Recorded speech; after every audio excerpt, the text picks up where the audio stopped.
तो मैंने आज ये तो देख लिया, अगर आपके पास पैसा हो तो आप एफआईआर भी बदल सकते हो और इस चीज़ को प्रूव करूँगा, पर उससे पहले लड़ाई किस बारे में हुई, क्यों हुई, हम इस बारे में बात नहीं करेंगे। मैं सीधा पॉइंट पे बढ़ता हूँ। एल्विश ने जो लोकेशन दी थी, वो उसके घर की लोकेशन थी या फिर किसी के तो घर की लोकेशन थी और मेरा इंस्टिंक्ट बोला कि मुझे उसे अपने लोकेशन पे बुलाना चाहिए, जो एक पब्लिक लोकेशन हो। अब मेरे को यही था भाई, जो भी गलतफ़हमी है, डिबेट से सॉल्व करो। अगर आपको लगता है आप सही हो, तो आप डिबेट करो। मेरे को लगता है मैं सही हूँ, मैं डिबेट करूँगा। तो कुल मिला के शब्दों से ही जीतना था इस चीज़ को और मैंने पूरी तैयारी की थी। मैंने वहाँ पे सोफ़ा-वोफ़ा सब लगाया था कि जब एल्विश भाई आएँगे, तो वहाँ बगल में बैठेंगे, ये वो फलाना-ढिकाना। लेकिन जैसे ही वो आए, एक तो अटैक करना शुरू कर दिया, ऊपर से बहुत सारे बंदों के साथ आए। ऊपर से ये भी नहीं था कि वन ऑन वन फाइट हो, उसके साथ उसके कुछ बंदे थे, वो भी मदद कर रहे थे उसकी। इस तरीके से मदद कर रहे थे कि मैं कुछ कर ही नहीं पा रहा था, क्योंकि मेरे को 2-3 लोगों ने पकड़ लिया था अगल-बगल से। अब जब लड़ाई हुई, लड़ाई के बीच में ही एल्विश ने मेरे को लगभग ये अपने घुटनों से नाक पे मारा, कई बार हाथों से मेरे सिर्फ़ मुँह पे मारा और जब मारा उसके बाद उसने बगल से एक फ़ोन भी उठाया जो दूसरे एंगल पे रिकॉर्डेड है और फ़ोन से मेरे स्पाइन पे मारा और आप सभी को पता है, अगर स्पाइन पे गलती से भी स्पाइन टूटता है, तो आप ज़िंदगी भर के लिए लावारिस हो सकते हो, अपाहिज हो सकते हो। तो उसके बावजूद उसने मारा और उसके बाद उसने क्या किया, जान से मारने की धमकी भी दे दी। अब जान से मारने की धमकी 1-2 बार नहीं दी, मल्टीपल टाइम्स दी। कम से कम जितना मुझे पता है 3 बार तो दी ही थी उसने धमकी जान से मारने की और ऑफ कैमरा भी उसने कई बार जान से मारने की धमकी दी। अब ये सब होने के बाद जब लड़ाई-वड़ाई खत्म हो गई, तो उसके बाद वो वापस आ रहे थे, तो वो जो बंदे लाया था उनमें से कुछ बंदे मेरे को मतलब होता है ना एक प्यार से धमकाने वाला सीन, कि भाई सॉरी बोल दे, क्यों ले रहा है पंगे ये वो।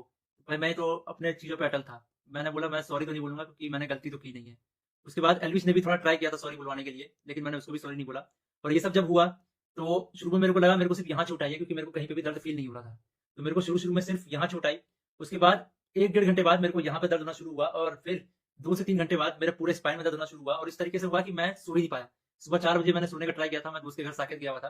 मैंने सोने का ट्राई किया, अनफॉर्चुनेटली मैं दर्द से सो ही नहीं पाया। उसके बाद हम जब दर्द हो रहा था, तो हम गए वहाँ पे मैक्स हॉस्पिटल साकेत के मेडिकल निकलवाने, तो उन्होंने मना कर दिया, विदाउट एफआईआर नहीं होगा। तो मेरा यही था, मेरा दिमाग शॉक में था, एफआईआर हमने की नहीं थी। फिर हमने डिसाइड किया कि दोपहर के 12 बजे के आस-पास हम एफआईआर करेंगे लॉन्च और उसके बाद मेडिकल करवा लेंगे पुलिस की मदद से ही। तो हम गए एफआईआर करने। अब जब एफआईआर करने गए, तो हमने पूरा बता दिया कि भाई ये सेक्शन लगाना है, अटेम्प्ट टू मर्डर है, साफ-साफ दिख रहा है। तो वो जो एसएचओ थे, उन्होंने बहुत अच्छे से बात की। उसके बाद एसएचओ अपने इंस्पेक्टर के फ़ोन में कॉल करते हैं, बोलते हैं कि पूरा इसको ना पब्लिक मत करना, गुप्त तरीके से करना, हम लोग गुप्त तरीके से लड़ेंगे। मेरे को तभी डाउट था कि एफआईआर को दबाने की कोशिश की जाएगी और वही हुआ। अभी मैंने एक आर्टिकल पढ़ा जिसमें एल्विश के ऊपर एक भी वो सेक्शन नहीं लगा जो मैंने एफआईआर में लिखवाई थी। अटेम्प्ट टू मर्डर का एक भी सेक्शन नहीं है उसमें। तो कुल मिला के मैं क्या समझूँ, अगर आपके पास पैसा हो तो आप एफआईआर भी बदल सकते हो।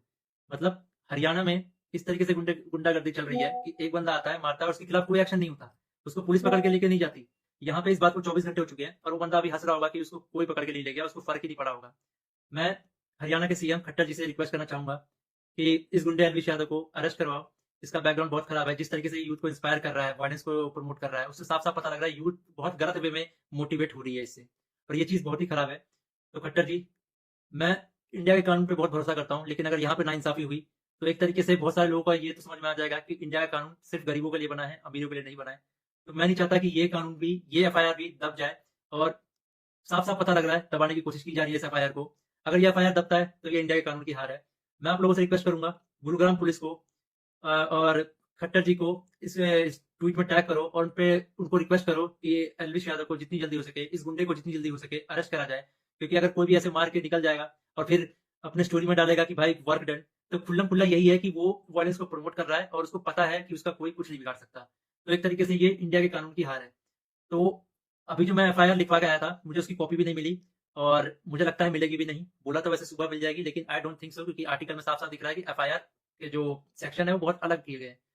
तो इंडिया के कानून का मज़ाक ना बने, तो आप लोगों से एक आखिरी बार रिक्वेस्ट है, सीएम खट्टर जी को गुरुग्राम पुलिस के ऊपर टैग से टैग किया जाए, ताकि ये मामले को वो लोग सीरियसली लें। इन द एंड अगर इस बीच में मुझे कुछ भी होता है, मेरे पे कोई भी जानलेवा हमला होता है, इसका ज़िम्मेदार एल्विश यादव होगा या फिर उसके दोस्त होंगे या फिर गुरुग्राम पुलिस होगी जिसने मेरे एफआईआर को पूरा का पूरा बदल दिया और पता नहीं क्या एफआईआर लिख दिया और ये ये इंडियन कानून की बेइज़्ज़ती है, ये तो मैंने देख लिया। कुछ नहीं भाई, अगर तुम्हारे पास पैसा हो तो कुछ भी कर सकते हो, ये तो मैंने देख लिया भाई।